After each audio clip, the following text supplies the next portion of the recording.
We're here with Eddie right before his procedure. He's kind enough to talk to us about a couple things. First of all, he's got nystagmus, which if you look really carefully, his eyes are going back and forth like that. There are apparently 100,000 people in the country with nystagmus. I'm the only surgeon actually fixing this thing.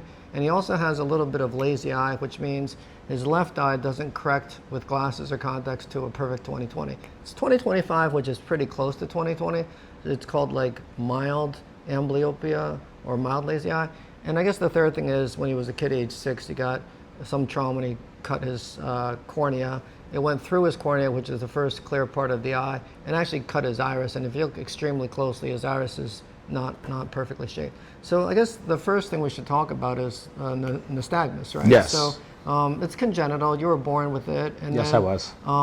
I guess your primary goal is to get rid of the nystagmus, and then your secondary goal is to see better. Is that right? Yes, absolutely. Yes. So all my life, when I've talked, my eyes rolled behind my head, and I used to make fun of when I was in school. Used to talk to the teacher, and she said, "Stop rolling your eyes at me." I'm like, okay. So it was very embarrassing for the rest of my life. So I'm here today to hopefully get it fixed or adjusted at least. Yeah, I'm the only surgeon doing nystagmus because I'm doing this non-cutting version of laser vision correction. When the eye is moving, you can't do the traditional LASEK because you have to cut the cornea. And obviously, if you think about the eye moving, it's not safe to cut the eye when it's moving. And then in terms of the amblyopia or lazy eye, the reason his left eye got lazy is it got a weird prescription, okay? The right eye is not that bad. It's got myopia or nearsightedness and astigmatism.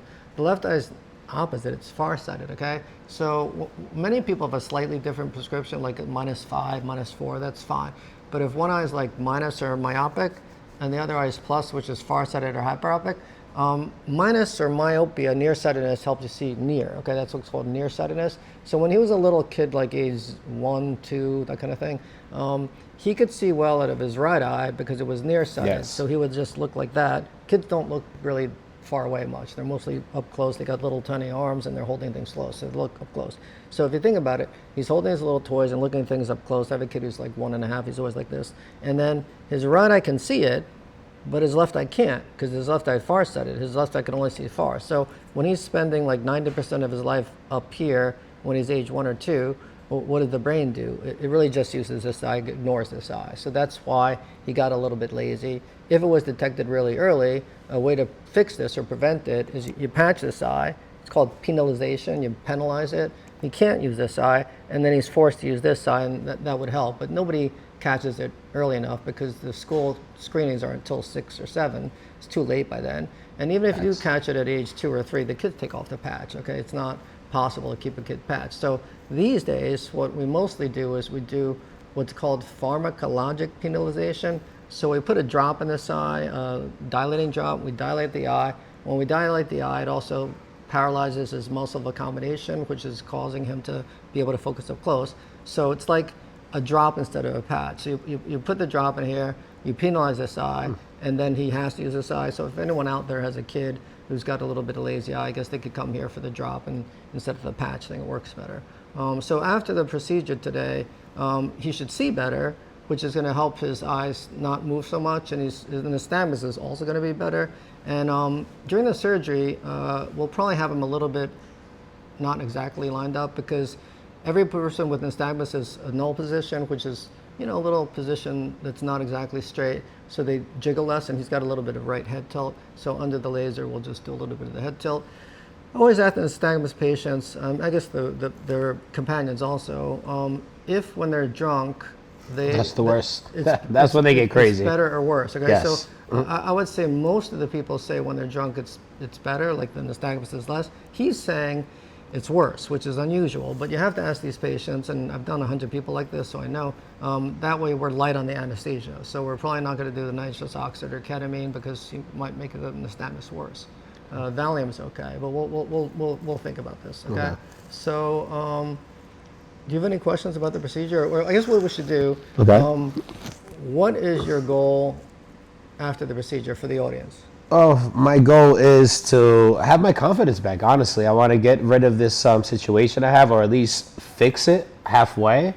and to see perfect again. My whole life, my left eye has been literally like blurry. I couldn't see nothing from here to here. I can't read nothing here either. Everything's completely blurry.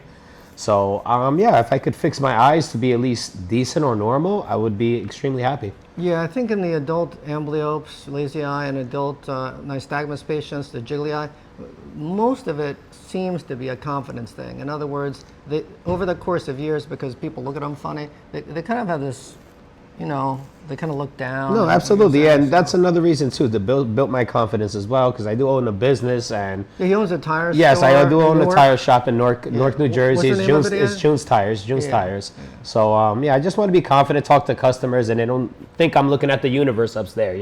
I want to be confident, smile, and give the best service in the world. Yeah, he's a small business owner, Yes. so it's important. And I did do someone like this 10 years ago who was working at Madison Square Garden, and then it's like Eddie Murphy, right? So Yeah, I'm Eddie Murphy. right. So that's Beverly Hills Cop or something. So Classic. he did it because he wanted more confidence. He was this big black guy, security guard at Madison Square Garden for the Knicks and Rangers or something like that. And then he didn't tell his mom, by the way. He was like 45 when he did it. So he went back home, North Carolina, and he said that he's walking up the driveway for Thanksgiving. Didn't tell her because he wanted to surprise her.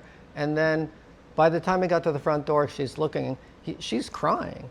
So he said, "Hey, Mom, why are you crying?" Because he didn't tell her anything, right? So she's like, "Oh, I'm crying because you had the injury at age 6. He had it, Yes, age 6, He had his injury at age 10 or something like that, okay? So she said, "I'm crying," and his was slightly different because we did some corneal tattoo. So he had some trauma, so he always had a white eye. So I put a little picture of an eye on his eye with a tattoo. I'm the only doctor in the country doing that too, okay? So then she said, "The reason I'm crying is because since you were a little boy, age 10, when you had the Rocco in your eye, you're always kind of like this. You have your hat down, you're always down." And she said, "This is the first time since you were a little boy that I saw you walking with your head up high, proud." Isn't that a great story? That was a great story. Yeah, almost made me cry. It's beautiful. Absolutely, it's very beautiful. So this is what we're going to want for Eddie. Absolutely. And then we're going to do a little video to the procedure, and we'll do a little video afterwards, and then we'll stitch it together. So. Absolutely. Hey, thanks a lot. Thanks a lot for sharing. No, thank you. Thank you for helping me. Looking forward to it. Absolutely. Okay, sounds good.